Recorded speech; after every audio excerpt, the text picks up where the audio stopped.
Welcome to the Depth Dive. We're the show that loves to unravel tricky topics, find those surprising gems, and really make sense of things for you. Today, we're diving into something I bet every single one of us has been through. You know, that moment you replay later and just cringe. Okay, picture this. You're in the elevator, maybe zoning out a bit, and a colleague smiles and says, "Nice weather today, isn't it?" And bam, your brain just freezes. Total whiteout. Or maybe you're at the bus stop scrolling through your phone and a stranger looks at the dark clouds rolling in and says, "Uh-oh, looks like rain." What do? Maybe a quick nod, a mumbled yeah. And then suddenly your shoes are the most interesting thing in the world. The conversation just dies right there. Poof. Gone. It seems so tiny, so insignificant, but you just missed this perfect, easy chance to, connect. And these little moments, they're everywhere, shutting down possibilities. That's it exactly, isn't it? It's really not about whether, the difference between cirrus and cumulus clouds. That frees up that mental blank. It's about something much bigger. It's a missed opportunity for just basic human connection. And it's not just a challenge for millions of English learners trying to get fluent, honestly. Even native speakers stumble over this all the time. We tend to really undervalue just how powerful simple weather talk can be. Because, look, the truth is, talking about the temperature or the sun or a bit of rain, it's this universal key, this gateway. It's super low stakes, but the potential reward is huge. You can open up chat with pretty much anyone, anywhere. It's like social etiquette 101, a real lubricant for interaction, but so many of us feel totally unprepared for it. It's weird. Well, today we're flipping that script. We are going to turn that awkwardness completely on its head. This deep dive is all about transforming those, dead silences into conversations that actually flow, that feel confident. We're going to unpack everything from Speak English Daily. It's this fantastic source that promises way more than just a few phrases. They really aim to overhaul your small talk skills and help you, as they put it, unlock weather confidence. Sounds good, right? Absolutely. Our mission today is basically to give you a shortcut, a fast track, if you will, a way to become effortlessly knowledgeable about this universal topic, but more importantly, to feel genuinely confident in one of the most common ways we interact socially. Just talking about the weather. By the end of this, you won't just have the words. You'll have the techniques, the practical know-how to jump into weather chats easily. And it's not just about filling silence. It's about keeping that conversation going, building real connection, learning how to take that first little comment and spin it into something longer, something meaningful. Really learn how to make this a long conversation. Yeah. The hidden power of weather talk, more than just clouds. Okay, let's really dig into that feeling, that frustrating moment. Someone hits you with a super simple, nice weather today, and boom, anxiety kicks in. Your heart maybe races a little. Why? I think it's often because we totally misread the situation, don't we? Instead of just seeing it as a friendly opening, like, hey, let's chat for a second, we hear it as a pop quiz. Our brain goes, quick. What's the forecast? Humidity levels. What's the hardest thing I can say about the barometric pressure? It's ridiculous when you think about it, but here's the big insight. It's not a test, not even close. It's just an invitation, a casual, open door. And treating it like an exam means we completely miss the point, the social gesture underneath. That's exactly the mistake we make. We consistently, seriously underestimate what weather talk is really for. It's almost never about delivering a weather report, right? Its main job is to start and keep a social connection going. Think of it like the WD-40 of social interaction, a universal icebreaker. It works across cultures, ages, backgrounds. It just works. And why? Because the weather is right here, right now. It's something we're all sharing in this moment. And crucially, it's almost always neutral ground, safe, non-controversial. It's an incredibly easy entry point. You don't have to find out if they like the same movies or agree on politics or anything heavy, but you are both standing under the same sky, feeling the same temperature. Right then, right there. Yeah, think about the mechanics of why it's so universally appealing. Like you said, whether you're squished in that elevator or waiting for the bus, looking up at the clouds, feeling the wind, it's a collective thing. Everyone around you is experiencing it too in that exact same moment. That immediacy, that universality, it's what makes it the perfect low-stakes starter. It's a shared reality. You don't need any background info on the other person. No awkward guessing about their interests. It's just, hey, we're both here now, experiencing this. And because it's shared, it instantly creates this little bubble of agreement, a tiny bridge, even before you say much else. It's like a silent nod. Yep, we're in this together. Uh-huh. It's like acknowledging the shared space. Exactly. Yeah. And let's go back to those examples from Speak English Daily because they really nail it. Yeah. That elevator scenario Yeah. where it just dies with a mumbled, yeah, good. You didn't just fail at meteorology. You failed to see the invitation. You basically just Politely shut the door that person opened. Ouch. But true. And same thing at the bus stop. Stranger mentions the rain clouds, your mind goes blank, you just nod and look away. Okay, you understood the words, but you missed the real message, the underlying, hey, want to connect for a second, invitation. Hmm. These little moments are so important because they're small. Low pressure, they're gentle chances to just acknowledge reality together, and more importantly, they're invitations to maybe keep talking. The weather isn't the point. It's just the easy, familiar path to a potential conversation, maybe even a longer one. And that's really the promise our source, Speak English Daily, makes, isn't it? They say by the time we're done here, you'll never run out of things to say about the weather, which sounds amazing. And more than that, you'll actually transform your small talk skills right now. So it's not just about memorizing phrases, it's about unlocking that ability to connect that's hiding in these everyday moments. It's about building that core confidence to take that simple shared observation and, stretch it out, make it into something more engaging, something that actually helps you sustain a conversation. Make it longer. 2, the shadowing method, rewiring for natural conversation. Okay, so the source doesn't just dump a list of phrases on us, which is great. They introduce this really interesting technique. Powerful, they call it, shadowing. And the instruction is super specific. Shadow everything I say, every word, every pause, every emotion. Oh, that doesn't sound like just listening. It sounds active, intense almost.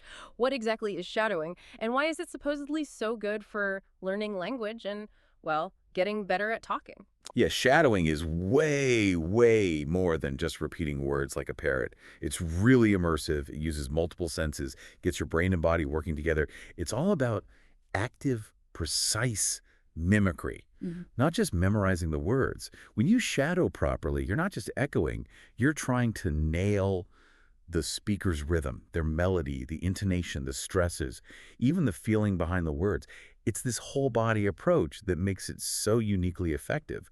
Think of it like a musician learning a song by ear. Yeah. They're not just hitting the notes, they're trying to capture the feel, the nuances of the original performance. Okay, I get that. Or like an athlete practicing a move. Exactly. Over and over until it's automatic. Second nature. So let's break down how it trains your mouth, your ears, and your brain all at once.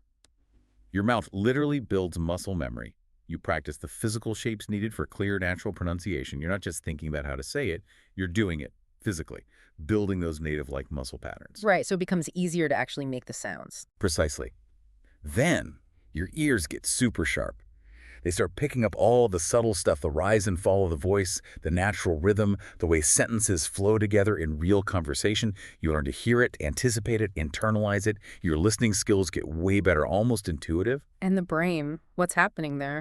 The brain, that's where the real magic happens. Shadowing helps basically hardwire natural language patterns directly into your neurology. Hmm. It kind of bypasses that slow, clunky translation process that trips up so many learners. You Yeah. move towards just knowing what sounds right, automatic expression. It all works together, mouth, ears, brain, creating this synergistic loop that speeds up fluency like crazy. Language stops being something you consciously construct and starts being something you just use. Wow. And that leads to this really powerful statement in the source. You're not just learning English, you're becoming English. You're rewriting your brain to think, breathe, and speak like a native. Hmm. Now, that sounds dramatic, I know, but there's real truth to it, neurologically speaking. When you do this kind of immersive shadowing consistently, you are forging new pathways in your brain. You're absorbing the rhythm, the flow, the whole vibe of the language until it feels less like work and more like just talking, natural, effortless. This kind of practice builds not just skill, but deep confidence. You stop searching for words, they just appear. Automaticity, I like that. Exactly. It makes communicating feel less like a chore and more like just being yourself. Ooh, which is absolutely crucial if you want to take a simple weather comment and turn it into a relaxed, longer conversation. Now let's stretch this idea. If shadowing works so well for language, what about other communication stuff? Like what? Well, imagine using it for public speaking. What if you shadowed a really charismatic speaker? Copied their pauses, their vocal punch, how they structure things, maybe even their body language. Interesting. Or think about tricky social situations.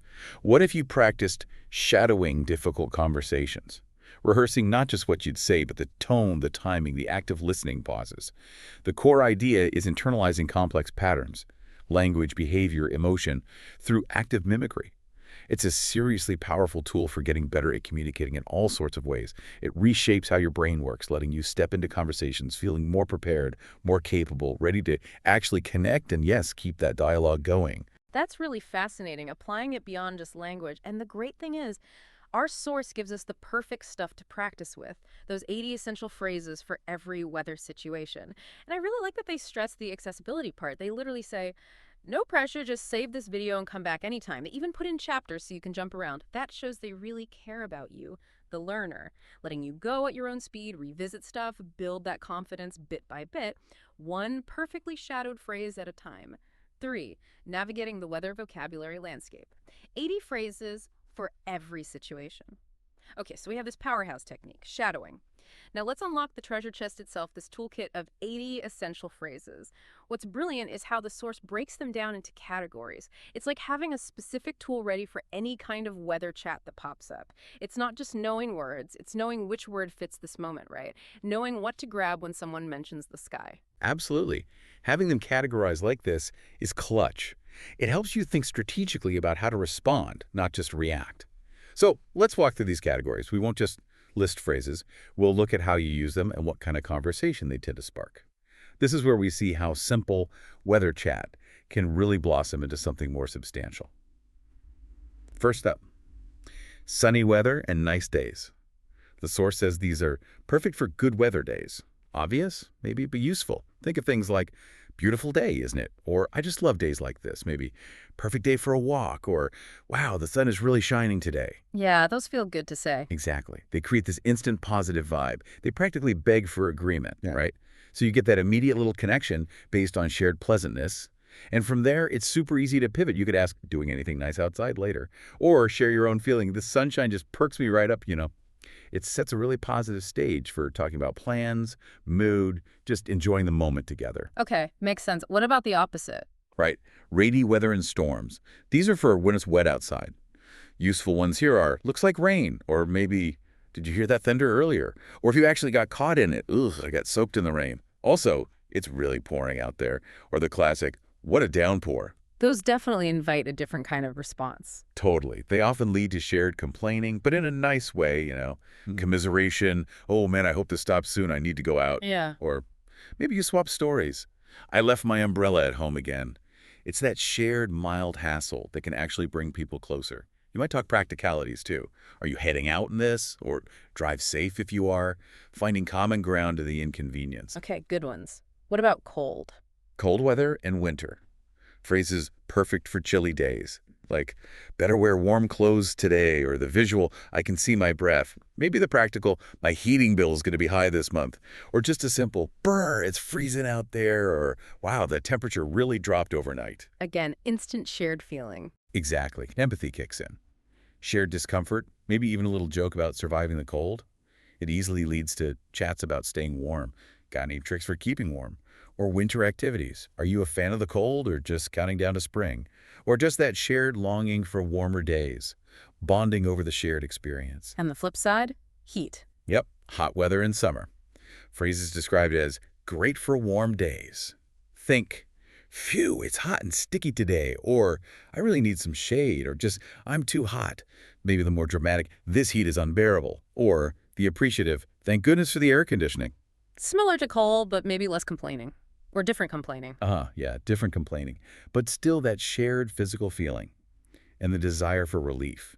So conversations often turn to, how are you staying cool, or summer plans, hitting the beach this weekend, or talking about fun things to do in the heat. It often has a more relaxed, maybe even slightly lazy feel, thinking about comfort and fun. Okay, those cover the current conditions. What about looking ahead? Great point. That's where weather predictions and forecasts come in. These are explicitly great for planning and future talk. Phrases like, what's the weather forecast looking like? Or, it's supposed to rain later. Or the opposite, the forecast says sunny skies all week. Also, I heard it might clear up. Or, are we expecting any changes? So this is how you extend the conversation. Precisely. This is a key pivot. You move from just noticing the weather to planning around it. This opens up talk about upcoming events, weekend stuff, travel, outdoor activities. It has that forward-looking angle. You could ask, does the forecast mess up any plans you had? It encourages a longer chat about what's coming up. Smart. What if the weather is like actively changing? Good one. That's weather changes and transitions. Hmm. Perfect for describing evolving weather patterns. Think, wow, the weather is really changing quickly, or what a difference from yesterday, or maybe, well, the storm passed quickly, thankfully. Also, look at those clouds rolling in, or it went from bright sun to overcast in like 5 minutes. These show you're paying attention. Exactly. It shows you're observant, noticing more than just the static moment. It can lead to chats about climate, the seasons, personal preferences. Do you like it when it changes suddenly like this? It adds a layer of reflection. Okay, what about just starting the conversation cold? Yep, weather conversation starters, described as natural ways to begin. Things like, how's the weather treating you? Or a bit more expressive, can you believe this weather? Or the classic, crazy weather we're having, isn't it? Maybe, looks like we're in for some weather later, or simply, what do you think of this weather? These are more direct invitations. Totally. They're explicitly asking for an opinion, a shared feeling. They're like saying, hey, let's talk about this. All right. A clear signal you want to engage, Yeah, opening the door for them to respond and elaborate. makes sense. What about getting more specific than just hot or cold? Right? Describing weather conditions. Mm. These are more specific ways to describe what you feel, like, erg, it's so humid today, or it's a bit overcast, isn't it? Maybe the air feels really heavy, or there's a lovely gentle breeze, or perhaps it feels surprisingly mild for January. These show a bit more vocabulary, finesse. Exactly. A deeper understanding. You can articulate nuance. It makes the description more engaging, less generic. It invites the other person to share their specific feelings too. Yeah, the humidity is getting to me too. It makes the exchange richer, more personal. And finally, the dramatic stuff. Ah, yes. Extreme weather and reactions. For those dramatic weather situations, think big. It's absolutely pouring out there. What a downpour. This heat is just unbearable. The famous, it's raining cats and dogs. Or maybe, wow, the wind is really picking up. These pack a punch. They do. They express strong feelings, vivid pictures. They often spark shared stories. Reminds me of that crazy storm last year. Or shared anxieties about what's happening. They create a high-impact shared moment you can easily build on. Wow, okay. That's a lot of ground covered. It is. But you see how this isn't just about naming the weather. This rich vocabulary gives you so many different doors to open. It lets you move way beyond a simple, yep, nice day, into something dynamic, flowing, something that can genuinely become a longer, more connected conversation. It's a complete social toolkit, really. 4. From phrases to flow, real-life conversational scenarios. Okay, this is where it gets really practical, putting theory into action. Our source says, quite rightly, just knowing the phrases isn't the whole picture. You got to put these effective sentences into action. And they give these great scenarios showing how weather talk isn't just about now, but how it flows, how it links up with bigger conversations. This is where the real learning happens, right? When you stop just reciting and start feeling the conversation, living the story, making it feel natural. And a really key part of this, which the source emphasizes, is practicing with a conversation partner and friend. They highlight that because interactive practice is what builds real confidence. It takes you from just knowing the words in your head. But actually using them spontaneously. Exactly. It helps you get used to the back and forth, the rhythm of real chat. You learn to react naturally, not just recite lines. It's the bridge from knowing to doing, especially if you want that conversation to actually go somewhere, to become longer. Okay, let's jump into scenario 1. Monday morning at the office. A classic setting. Imagine this. Morning, Mark. How was the weekend? Morning. Pretty good, mostly. Though, man, I got totally caught in that crazy storm yesterday afternoon. Oh, no, really? I saw it roll in. It was absolutely hammering down, wasn't it? Were you out in it for long? Tell me about it. Walking back from the shops, sunny 1 minute, biblical downpour the next, and the thunder. Did you hear that? So loud. Shook my whole building. Yes. Woke me up around midnight, actually. Thought a window might break. But hey, look at today. Absolutely beautiful, right? Not a cloud. And the air feels so clean after the rain. Totally agree. I love days like this. Perfect weather for getting outside. Maybe a walk in the park later. Definitely. I was just thinking I might actually eat lunch outside today. Soak up some sun while we have it. Great idea. Yes. Seriously, what gorgeous weather after yesterday's washout. Such a mood lifter, isn't it? It really is. And I checked the forecast. Apparently, it's meant to stay sunny all week, which is amazing news. No way. That's fantastic. Yeah. Oh, I could definitely use a week of this. It just makes everything feel better, you know? I actually feel more productive. Absolutely. The sun's really putting on a show today. Definitely puts a spring in my step. Hey, maybe we could grab that lunch outside later in the week if it stays nice. Yeah, I'd love that. Great way to break up the workday. Let's do it. See how that worked. Perfectly. That's the source's core insight right there in action. The weather, that storm yesterday, kicked it all off. An instant shared experience. And from there, we easily talked about the weekend, got woken up by thunder, and then smoothly shifted to plans lunch outside, hopes for the week ahead. That's the magic. Weather talk opens doors. It's easy, relatable, and naturally leads to personal stories, shared feelings, future plans. It shows exactly how you can make that initial comment last. Make it a genuinely longer conversation, building real connection. Okay, cool. Let's shift scene. Scenario 2. Winter coffee shop. Different vibe entirely. How might that sound? Brrr.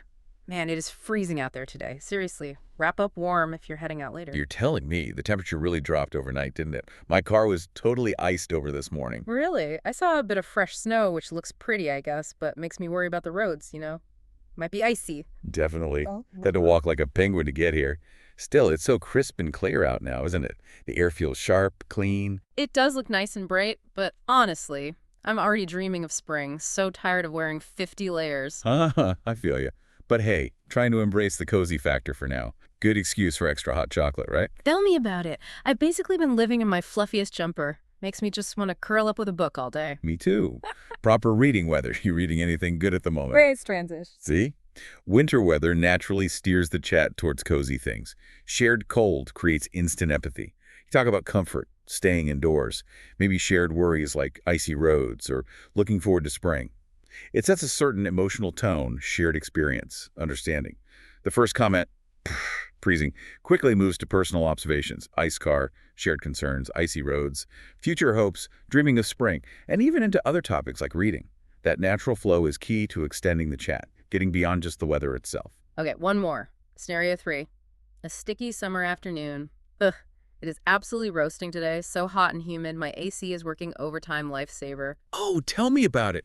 I spent all morning fantasizing about being at the beach, just floating in the sea. Yeah, same here. A swimming pool would do. But hey, silver lining, probably get a killer sunset tonight with all this haze, right? Oh, good point. Hadn't thought of that.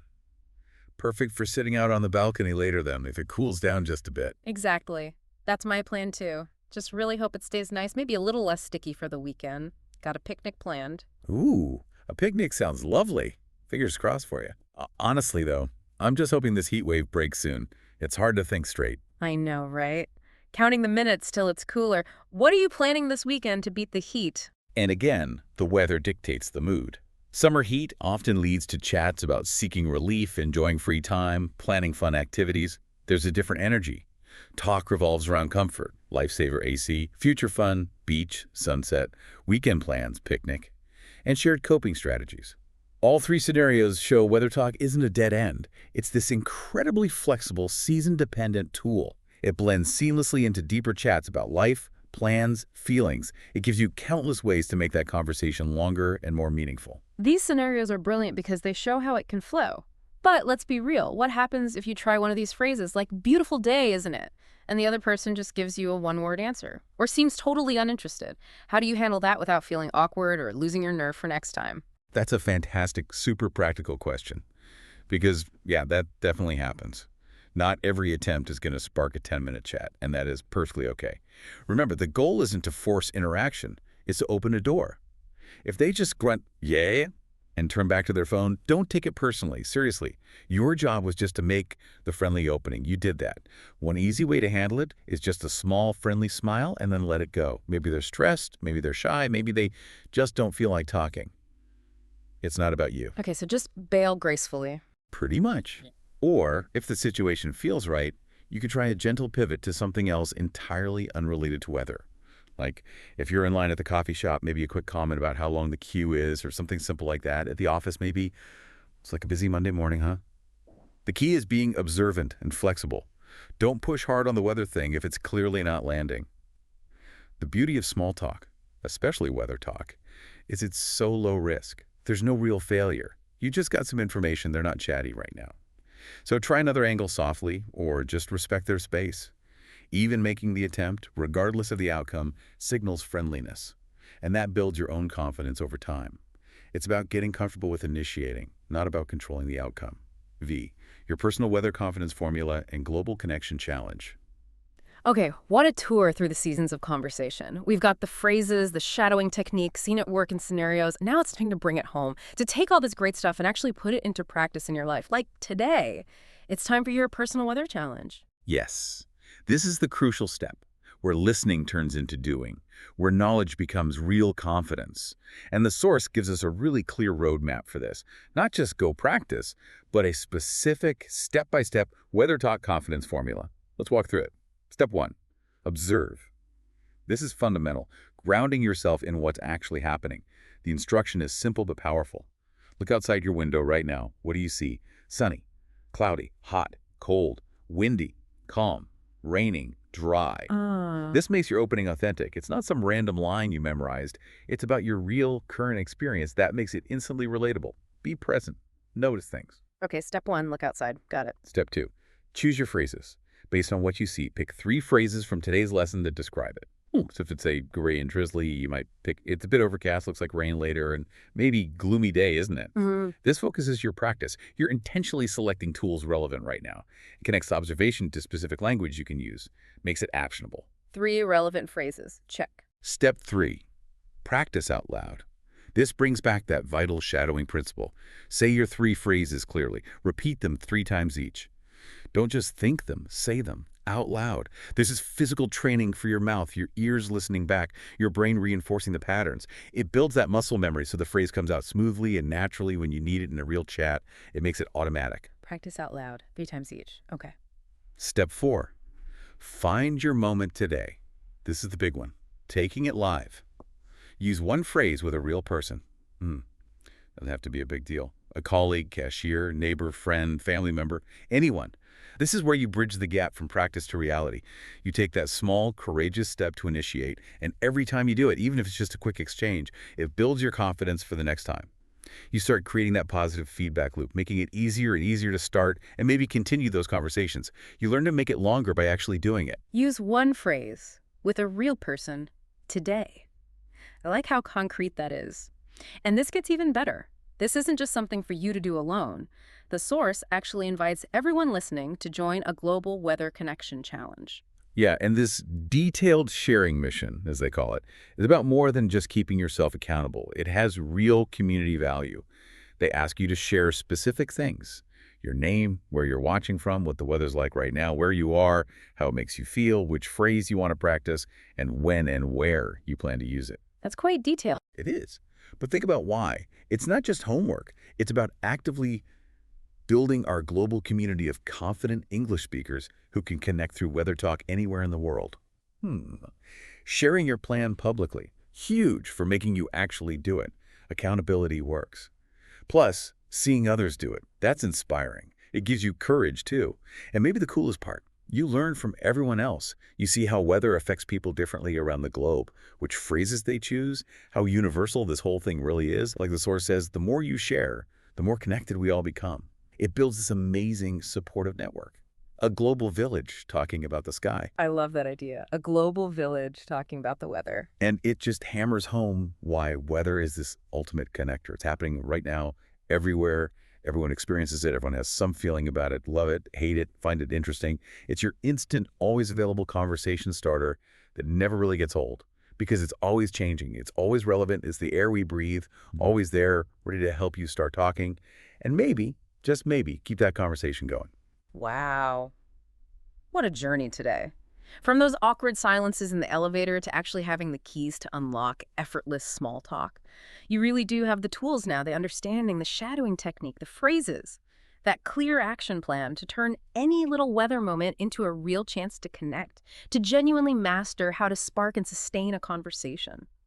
And maybe you have a final thought to leave you with. Something that builds on just how powerful this seemingly simple skill can be. Every weather moment, seriously, every one, is a potential connection point. Every forecast you glance at is a practice opportunity. Every season brings new vocabulary, new feelings, new ways to relate.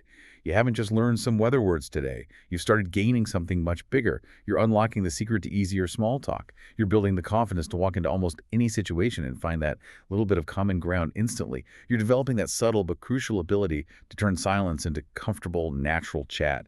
And ultimately, you're honing this skill to make other people feel genuinely at ease talking with you. building bridges. That's huge. It really is. So maybe think about this. What other everyday things, like the weather, might hold that same kind of power for connection if you just approach them with a bit of intention, observation, and a ready toolkit?